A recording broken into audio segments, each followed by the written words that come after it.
Você sabia que tem diversos canais de corte de podcast no YouTube não oficiais que estão ganhando muito dinheiro apenas assistindo podcasts, recortando e repostando no YouTube? Peraí, eu acho que eu acabei te bugando, né? Pra você entender melhor, clica no primeiro link da descrição. Que é, cara, tem um cara aí, o Gavetinha Aberta, conhecido aí entre os amigos dele aí, que é a nossa arma secreta. Gavetinha aberta, eu acho. É, porque não tem, assim, ninguém sabe como é que tá o Pedrinho, né? O Pedrinho Não. tá uma máquina mortífera. Deve te perguntar o tempo inteiro, vai chamar o Pedro pra pelo menos um amistoso. Em setembro aí. Tá. Fala do Pedro aí pra Tá nós. jogando muito. Não é eu que tô convocando, é ele, a performance dele que tá se convocando. Num jogador com características específicas para função. Exatamente. Isso é uma parada que a gente também tava falando aqui. Cara, ele é um 9 que talvez a gente esteja precisando mesmo, né? Ele faz um pivô como, sei lá, cara. Aqui no Brasil é brincadeira o pivô que ele faz, cara.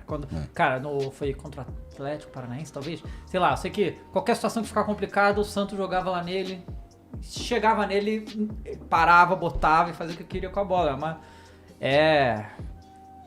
O cara tá metendo bicicleta. Pois é. Ontem teve um lance específico de uma bola que colocaram nele e ele escora para Arrascaeta, vindo ele finaliza do lado do Everton, um lance perigoso. Então tu vê as percepções, é um jogador que não só tem qualidades técnicas, como raciocina numa mesma dimensão que esses jogadores que apresentam. Então ele tem uma característica difícil. Não vai ter velocidade. Se quer dele velocidade, não vai ter. Não vai transição em velocidade, não vai ter. Mas vai ter um pivô, um jogador da jogada combinada e de cabeceio. Sim. E vocês estão fazendo aí vários ciclos de assistir diversos jogos, assistir um monte de coisa, então quer dizer que tem um espacinho naquela existe um processo, né? Uma rotina nossa. A gente trabalha diariamente na CBF das 10 da manhã às 7 da noite, né? Todo é um núcleo duro que a gente chama de 9 componentes. Uns agora estão viajando, o Fábio e o Matheus estão na Europa, vão acompanhar o Lucas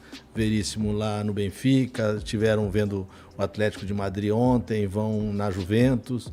O Sampaio, junto com o Gui, nosso fisiologista, está no México acompanhando o Dani Alves. O Tite está indo agora para a Europa com o Juninho, Paris e Londres, né? E a gente continua acompanhando. Ontem a gente esteve no Allianz Arena, acompanhando Palmeiras e Flamengo. Agora tem os jogos de meio de semana da Copa do Brasil. Então o processo é esse. Voltando à CBF amanhã, a gente discutir o que você viu e a gente olha os jogos todos, né? Não um pedaço de jogo, nem melhores lances. Olha, discute, revê esses jogos, discute essa lista larga, mantém esse processo de pertencimento do atleta. A gente está falando do Pedro. O Pedro é um jogador que tem... A gente divide as relações, né? Tipo, tem 10 jogadores que eu acompanho, o Matheus acompanha outros, a gente leva essas informações pro Tite. O Pedro é um cara que tá sempre, tá bem, vamos lá, não desiste, a gente tá observando, continua. Então a gente tá sempre para que o atleta... Agora você tá fazendo isso? Não, a gente faz sempre. Eu peguei o gancho agora. Porque agora é fácil falar do Pedro, né? Agora é fácil que ele tá jogando. Fácil, agora tá porque fácil. antes Agora ele tá ele jogando. mantinha essa relação de, poxa, continua trabalhando, que tá nessa lista de jogadores importantes. E isso é legal porque eu não sabia. Então a CBF, vocês falam com o jogador.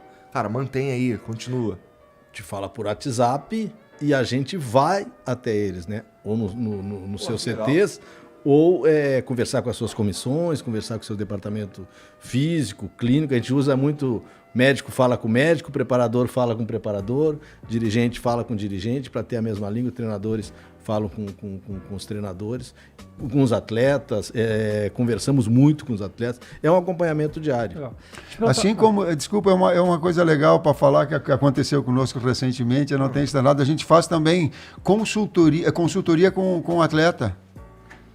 A gente trouxe o Felipe Luiz para ficar um dia inteiro conosco. Legal. Por quê? Porque ele é um jogador diferenciado. Não, quando acabar a carreira ele vai para ou treinador, dirigente, alguma coisa. Isso aí As percepções que ele tem em termos táticos e o nível pessoal dele é muito grande. É muito grande.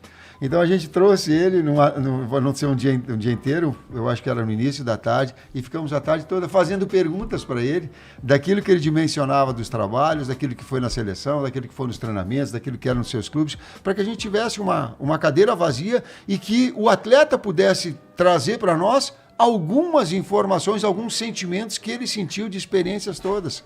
E agora me fez lembrar... Como foi feito com o Fernandinho lá em Manchester. A última vez que a gente foi em Manchester para acompanhar os jogadores que estão lá, né? O Ederson, o Gabriel Jesus que estava lá, acho que foi o Fábio que foi nessa viagem, sentou, almoçou com o Fernandinho. A gente mantém essa relação, porque é difícil. A gente esteve com os atletas convocados em junho. Vamos estar com eles novamente em setembro e depois em novembro. Então tem que haver uma maneira de aproximar. E essa maneira não pode ser só online, né? Ela tem que ser presencial. E a gente tem feito isso. Esse negócio do Pedro que você está falando, não de agora, justamente.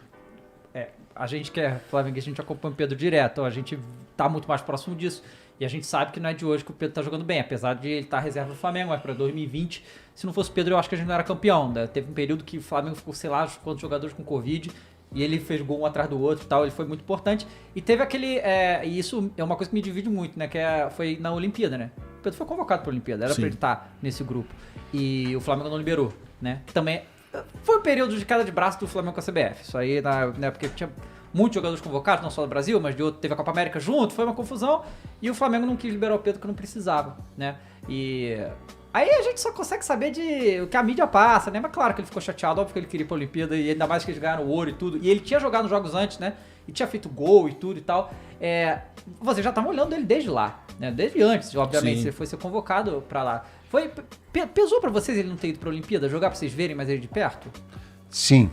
E anteriormente nós tínhamos convocado o Pedro quando estava no Fluminense e ele machucou. E aí veio o Richarlison no lugar dele.